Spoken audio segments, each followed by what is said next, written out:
Democracy Now!, democracynow.org, The War and Peace Report.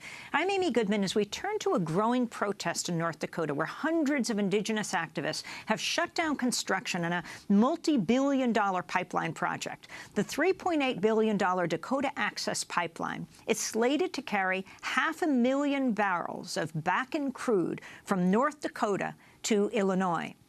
But members of the Standing Rock Sioux tribe say the pipeline threatens to contaminate the Missouri River, which provides water not only for thousands of residents on the reservation, but also for millions living downstream.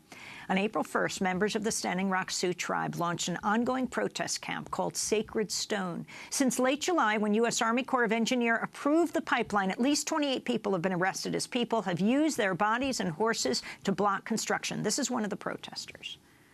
We do this for the next 7 generations. We do this for the unborn children that are coming to this world. We're protecting the water. Our water is life. We will not let it get desecrated. They are not allowed to make no pipelines on this land. For more on the pipeline, we are joined by Winona LaDuke, Executive Director of the group Honor the Earth and former Green Party vice presidential nominee in '96 and 2000. We're also joined by Joy Braun of the Indigenous Environmental Network. She's been at the Sacred Stone Resistance Camp since the first day of the protests. Let's begin with Winona LaDuke. What are you demanding right now? And for people who have never heard of this action, please place it for us geographically and in the bigger context of energy activism. Well, hello there. Just to be clear, I come actually from northern Minnesota, and we spent 4 years fighting a pipeline called the Sandpiper. The pipeline is by the Enbridge Company. The Enbridge Company announced last week that it was going to shelve the Sandpiper and move out here to the Dakota Access, assuming that they could get a much faster way because we have successfully resisted them for 4 years. So basically, Amy, what's happening is that there's a replumbing of North American energy infrastructure, and there's a whole bunch of oil interests that want to move oil, from the tar sands, and in between them are Indigenous people. And so we're looking at a 640,000 barrel per day pipeline, and they're looking at, now it looks like we're looking at this other pipeline out here. But, that is what's going on. And out here on the front lines, the question is, at what point are we going to quit? At what point are we going to quit doing this? We got a country with aging infrastructure, and they're trying to put in new infrastructure, and we got a company that has lots of structural anomalies and 800 spills, including the Kalamazoo spill. A lot of risk to a lot of people, and just the wrong thing to be doing. Joy Braun, can you talk about the good news you received yesterday? Day, everybody. Good morning. So the news that we got yesterday was that if we allowed the Dakota Access to come in and remove the bulldozers and earth movers that they had moved in, that they would stop construction until the August 24th hearing in Washington, D.C. We said that we wanted it in writing, and we wanted it in writing sent to Standing Rock Chairman Dave Archambault and a copy sent to us on the front line. Can you talk about the Sacred Stone Resistance Camp that you began on April 1st and what your demands are, again, for people who know nothing about what you're doing in North Dakota? So the Sacred Stone Spirit Camp was started as an action of prayer. We had went to ceremony, and the ceremony said that we needed to do everything in prayer. And as long as we prayed and we could bring awareness to the world that this pipeline could be stopped, that these snakes' heads could be cut off, these snakes being these pipelines. And so we went ahead and set up camp in the snow, and we've been there since April 1st. It's very interesting that this is taking place as Baton Rouge is underwater. And so far, I think 13 people are dead. The fires in Southern California now has displaced tens of thousands of people.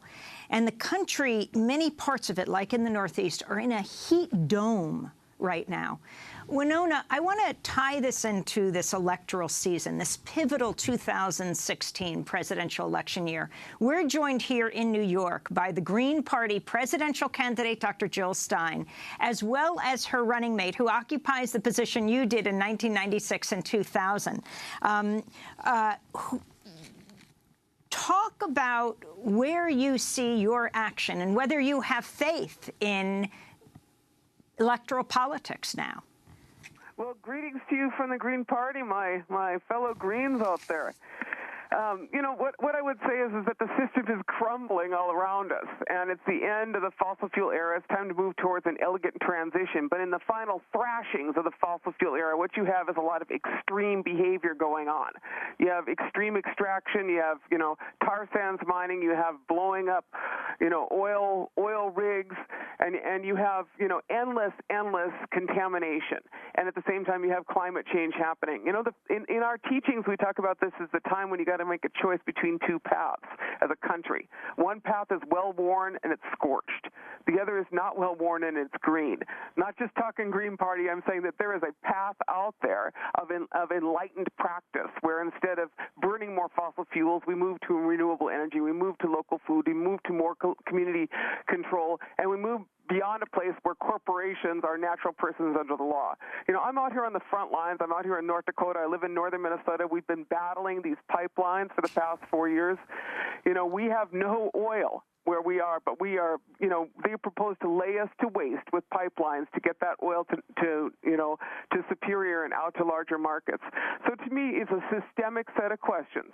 You know, it's a telling time in American politics, but it's really a telling time in America that we have to make some choices on where we're going to be going. Winona, when you ran for office in 1996 and 2000, was that your first foray into electoral politics? That was my first time, and I was listening to Jill talk about the debates, and I remember being not allowed in the debates, and I had a little picture of me and Ralph that said, you know, we couldn't even appear in the room of the debates. We were, like, banned from the debates, and so I'm like, good luck, Jill. Do you have advice for Ajamu Baraka, who is in the same position you are, first-time electoral politics, vice presidential nominee like you were?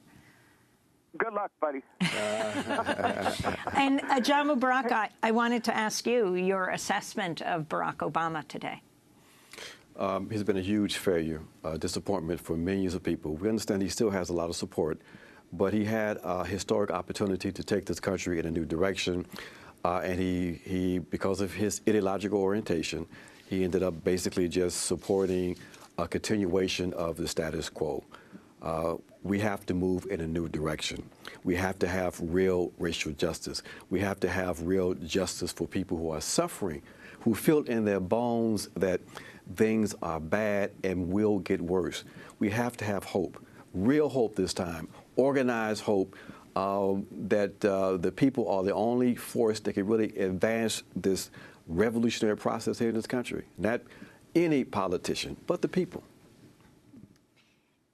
Does this give you renewed hope in electoral politics? I'm sure you have been very much outside of that scene. You know, when Dr. Stein asked me to consider being a part of this, I knew that the historical conditions were ripe.